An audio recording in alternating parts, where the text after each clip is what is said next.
امتثال امر کے لیے حاضر ہوا ہوں۔ قبلہ صاحب کا حکم تھا، ان ایام میں قبلہ صاحب کا درس نہیں ہے، تو فرمایا ہے کہ قرآن مجید کے حوالے سے کوئی درس شروع کریں۔ ہماری گفتگو جو ہے ان ایام میں سورہ الرحمن کے متعلق ہے۔ سورہ الرحمن کا مختصر سا تعارف آپ کی خدمت میں پیش کر رہا ہوں۔ سورہ الرحمن کی کل 78 آیات ہیں۔ یہ سورہ مکی ہے، ترتیب مصحف میں 55 نمبر پر ہے۔ اس سورہ کا موضوع کیا ہے؟ اللہ تعالیٰ کی مادی اور معنوی نعمتوں کا تذکرہ اس صورت میں بالغفور نظر آتا ہے۔ مکمل سورہ اللہ تعالیٰ کی مادی اور معنوی نعمتوں پر مشتمل ہے۔ اس وجہ سے اس سورہ کا نام سورہ رحمت اور سورہ نعمت بھی رکھا گیا ہے۔ امام جعفر صادق علیہ الصلاۃ والسلام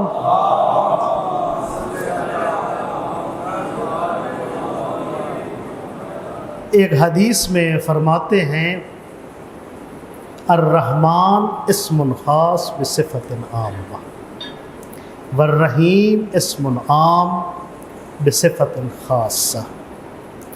رحمان ایک خاص اسم ہے جو صفت عمومیت رکھتا ہے، جس میں عمومیت پائی جاتی ہے، یعنی ایسا نام ہے کہ خدا کے ساتھ مخصوص ہے، لیکن اس کی رحمت سب کے شامل حال ہے، اور اس کے علاوہ کوئی رحمت عامہ کا مالک نہیں خدا کے علاوہ۔ یعنی کسی کو ہم رحمان اطلاق نہیں کر سکتے، یا کسی کا نام رحمان نہیں رکھ سکتے، مگر یہ کہ اس کے ساتھ لفظ عبد آئے، عبد الرحمن رکھ سکتے۔ لیکن رحیم کی صفت دوسروں کے لیے بھی بولی جاتی ہے۔ قرآن مجید کی آیت ہے، سورہ توبہ آیت نمبر 128 میں رؤوف رحیم پیغمبر اسلام کے متعلق کہا گیا ہے۔ سورہ کا نام جو ہے قرآن مجید کی اکثر صورتیں یا بعض صورتیں، ان کا نام ان کی پہلی آیت سے لیا گیا ہے، جس طرح اس کا نام ہے سورہ رحمان کا نام اس کی اپنی پہلی آیت سے ہی اس کا نام رکھا گیا ہے۔ جس طرح سورہ طٰہٰ اس کی پہلی آیت طٰہٰ ہے، سورہ یاسین اس کی پہلی آیت یاسین ہے، اس کا نام بھی سورہ یاسین ہے۔ سورہ طٰہٰ کی پہلی آیت طٰہٰ ہے، اس کا نام بھی سورہ طٰہٰ ہے۔ اسی طرح سورہ الرحمن بھی اس کا نام بھی پہلی آیت سے لیا گیا ہے۔ اس سورہ میں ایک خصوصیت کیا پائی جاتی ہے کہ ایک آیت کا مسلسل تکرار 33 مرتبہ فَبِأَيِّ آلَاءِ رَبِّكُمَا تُكَذِّبَانِ کا تکرار موجود ہے، اور پورے قرآن میں جتنا یہ آیت تکرار ہوئی ہے اتنا کوئی آیت تکرار نہیں ہوئی۔ یہ آیت انسان اور جنات دونوں کو مخاطب ہے کہ اللہ کی کون سی نعمتوں کو جھٹلاؤ گے۔ سورہ الرحمن کے فضائل میں ایک دو روایات کا تذکرہ۔ سورہ الرحمن کی تلاوت کے فضائل میں ثواب الاعمال میں امام جعفر صادق علیہ الصلاۃ والسلام سے روایت مروی ہے،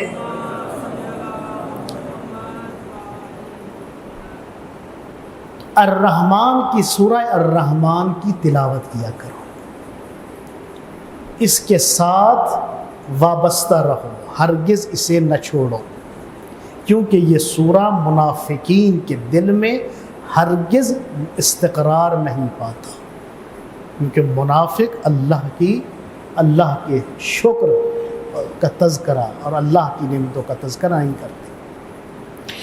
قیامت کے دن اللہ تعالیٰ اس صورت کو انسان کی شکل میں ظاہر کرے گا، بہت ہی خوبصورت شکل میں، جس میں سے بہت ہی عمدہ خوشبو آئے گی۔ پھر وہ اسی جگہ پر قیام کرے گا، ایک جگہ پر قیام کرے گا اور اللہ تعالیٰ کے قریب ہوگا، معنی کے اعتبار سے اللہ تعالیٰ کے قریب ہوگا۔ تو خدا اس صورت سے پوچھے گا کہ دنیاوی زندگی میں کون سا شخص تیرے مضامین کے ساتھ قیام پذیر تھا اور ہمیشہ تیری تلاوت کرتا تھا؟ وہ سورہ جواب میں کہے گا پروردگار فلاں فلاں اشخاص موجود ہیں جو اس وقت تلاوت کرتے تھے۔ تو اس وقت ان افراد کے چہرے چمکنے لگیں گے۔ خداوند متعال ان لوگوں سے مخاطب ہوگا کہ جس جس کو چاہتے ہو بخشش کرو اور انہیں اپنے ساتھ جنت میں لے جاؤ۔ جو اس صورت سے وابستہ ہوگا خدا کی نعمتوں کا تذکرہ کرتا رہے گا۔ ایک اور حدیث میں فرمایا کہ من قرأ سورۃ الرحمن فقال عند كل فبأي آلاء ربكما تكذبان لا بشيء من آلائك رب أكذب فإن قرأها ليلا ثم مات شهيدا وإن قرأها نهارا فمات شهيدا۔ جو شخص سورہ الرحمن کی تلاوت کرے گا جب وہ اس آیت پر پہنچے گا فَبِأَيِّ آلَاءِ رَبِّكُمَا تُكَذِّبَانِ پڑھے گا تو کہے لا بِشَيْءٍ مِّنْ آلَاءِ رَبِّكَ أُكَذِّبُ، کیا اے اللہ میں تیری کسی نعمت کا انکار نہیں کرتا۔ اگر وہ رات کو تلاوت کرے اور اسی رات انتقال کر جائے تو وہ شہید قرار پائے، اسے شہادت کے درجے کی موت آئے گی۔ اسی طرح اگر وہ دن کو تلاوت کرے اور اسی دن اس کا انتقال ہو جائے تب بھی وہ شہید کا درجہ پائے گا، شہادت کا درجہ۔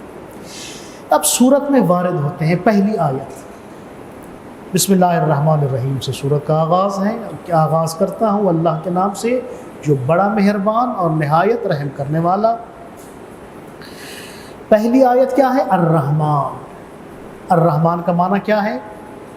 وہ ذات جس کی رحمت واسعہ تمام مخلوقات کے لیے پھیلی ہوئی ہے۔ یہ سورہ اللہ تعالیٰ کی عطا کی ہوئی نعمتوں کو بیان کرتا ہے، اس لیے کہ رحمان کے اس مقدس نام سے شروع ہو رہا ہے جس میں اس کی رحمت واسعہ کا تذکرہ ہے۔ اگر اس ذات میں رحمانیت کی صفت نہ ہوتی، اگر خدا کی ذات میں رحمانیت کی صفت نہ ہوتی تو بلا امتیاز دوست و دشمن کے لیے اس کا دسترخوان اتنا وسعت کے ساتھ نہ بچتا۔ یعنی آپ دیکھ رہے ہیں دنیا میں جس چیز کو دیکھیں وہ خدا کی نعمت سے، خدا کی نعمت نظر آتی ہے، تو وہ رحمت واسعہ تمام مخلوقات کے لیے پھیلی، جس کو اس نے پیدا کیا ہے اس کو وہ وسعت کے ساتھ رزق دے گا۔ بس اللہ کی ذات رحمان ہے جس کی رحمت واسعہ تمام مخلوقات کے لیے پھیلی ہوئی ہے، اور اس نے آخری نبی کو بھی رحمت بنا کر بھیجا ہے۔ اللہ کا آخری نبی بھی رحمت بن کر آیا ہے، وما ارسلناک الا رحمت للعالمین، سورہ انبیاء آیت نمبر 107۔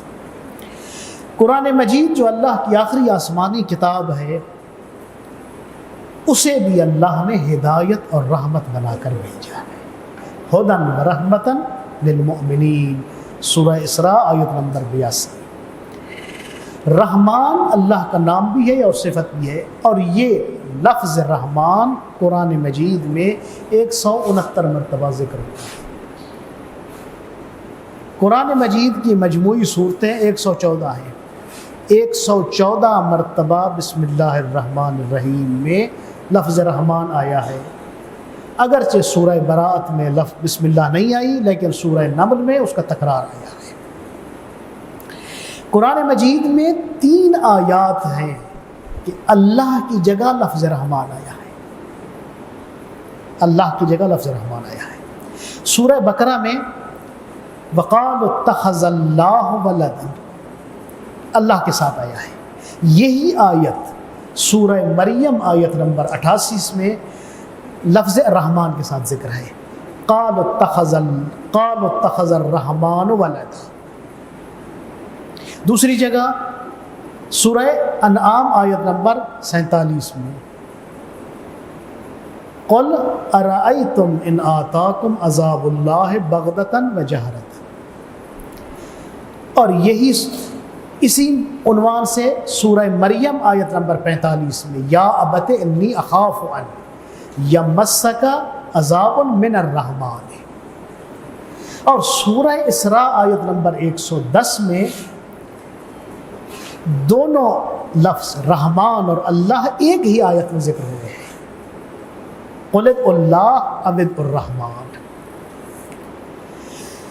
قرآن مجید کی اس سورہ میں اگر ہم غور کریں تو یوں نظر آتا ہے کہ پروردگار عالم اپنی تمام بے شمار نعمتوں کے ذریعے اپنی مخلوقات کو صفت رحمانیت کے ساتھ پہچانا رہا ہے، یعنی رحمت واسعہ کے ذریعے مسلسل نعمتیں عطا کر رہا ہے۔ یہ نہیں ہے کہ خلقت کے بعد خدا نے اپنی مخلوقات کو اپنے حال پہ چھوڑ دیا، یہ عظیم نعمتیں دنیا میں سب کی شامل حال ہیں۔ جناب سیدہ صلوات اللہ وسلامہ علیہا فرماتی ہیں، جب سے میں نے اپنے بابا کے گھر آنکھ کھولی ہے تو میں نے دیکھا ہے کہ میرا بابا ہمیشہ دست بے دعا تھا، دو دعائیں مانگتا تھا۔ پہلی دعا رب لا تکلنی الی نفسی طرفۃ عین ابدا، کہ ہمیں ذرہ برابر بھی اپنے حال پہ نہ چھوڑ۔ بس یہاں سے معلوم ہوتا ہے، جہاں ذکر کیا ہے کہ خدا نے اپنی مخلوق کو اپنے حال پہ نہیں چھوڑا بلکہ مسلسل نعمات شامل حال کی۔ لیکن آخرت میں متقین کے لیے خصوصی توجہ ہے کہ جنہوں نے دنیا میں خدا کی عبادت اور اطاعت کی ہے۔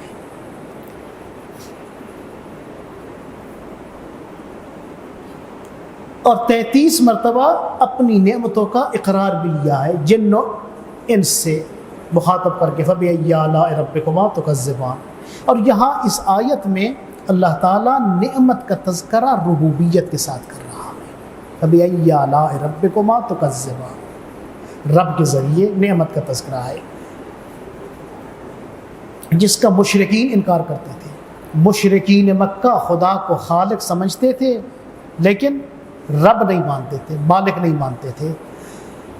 پہلی وحی میں ارشاد ہوا اقرأ بسم ربک الذی خلق، کہ خدا نے اعلان کیا کہ جہاں میں تمہارا خالق ہوں وہاں تمہارا رب اور مالک بھی میں ہوں۔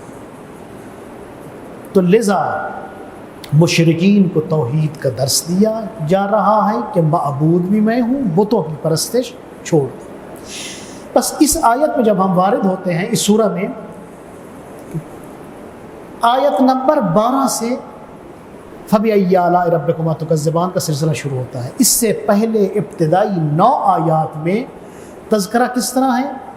پہلی آیت الرحمن سے شروع ہوتی ہے، پھر الرحمن کے بعد 3 آیات ہیں 2 لفظوں پر مشتمل، علم القرآن، خلق الانسان، علمہ البیان۔ ان آیات میں انسان کا ربط تعلیم قرآن اور تعلیم بیان کے ساتھ ذکر ہوا ہے۔ اس کا تذکرہ دوسرے مرحلے میں جب جاتے ہیں وہاں بھی فَبِأَيِّ آلَاءِ رَبِّكُمَا کا ذکر نہیں ہے بلکہ 4 اللہ کی نشانیوں کا ذکر ہے، سورج کا ذکر ہے، چاند کا، ستاروں کا، آسمان کا، اور اس کے نظم و نسق کا تذکرہ موجود ہے۔ تیسرے مرحلے میں انسان کو خبردار کیا جا رہا ہے کہ اس خدا کے نظم و نسق پر جو میزان حاکم ہے اس میں کسی قسم کی طغیان و سرکشی سے کام نہ لے۔ انشاءاللہ باقی